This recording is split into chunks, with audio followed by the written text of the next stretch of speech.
തൊണ്ണൂറ് കാലഘട്ടങ്ങളിലെ മുൻനിര നായികയായിരുന്നു കനക.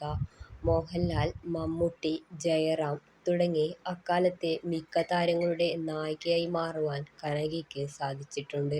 അക്കാലത്ത് മുഖസൗന്ദര്യത്തിലും മുന്നിൽ തന്നെയായിരുന്നു കനക. പിന്നീട് 2000-ഓടെ അഭിനയരംഗത്തു നിന്നും പൂർണ്ണമായി വിട്ടുനിൽക്കുകയായിരുന്നു താരം. ഇതുവരെയും വിവാഹം കഴിക്കാത്ത താരത്തിന്റെ ജീവിതത്തിൽ സംഭവിച്ച ദുരന്തം മറ്റൊന്നായിരുന്നു. അമ്മയുടെ മരണം കനകയ്ക്ക് താങ്ങാൻ കഴിഞ്ഞിരുന്നില്ല. മുൻപ് എല്ലാ കാര്യത്തിലും അമ്മയായിരുന്നു കനകയ്ക്ക്. ഷൂട്ടിങ്ങിന് പോകുമ്പോഴൊക്കെ അമ്മ കൂടെ ഉണ്ടാകുമായിരുന്നു. തമിഴ് സിനിമാ താരം ദേവികയായിരുന്നു കനകയുടെ അമ്മ. ഭർത്താവുമായി ദേവിക വേർപിരിഞ്ഞതോടെ അമ്മയോടൊപ്പമായിരുന്നു കനക ജീവിച്ചത്. അതുകൊണ്ട് തന്നെ അമ്മയുടെ മരണത്തോടെ അച്ഛനോടായിരുന്നു കനകയ്ക്ക് ദേഷ്യം. അമ്മയുടെ മരണം കനകയെ മാനസികമായി തളർത്തി.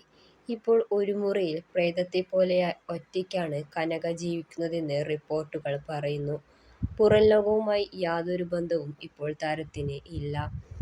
ഗോഡ്ഫാദർ എന്ന ചിത്രം കനകയുടെ ജീവിതത്തിലെ ഒരു നാഴികക്കല്ലായിരുന്നു.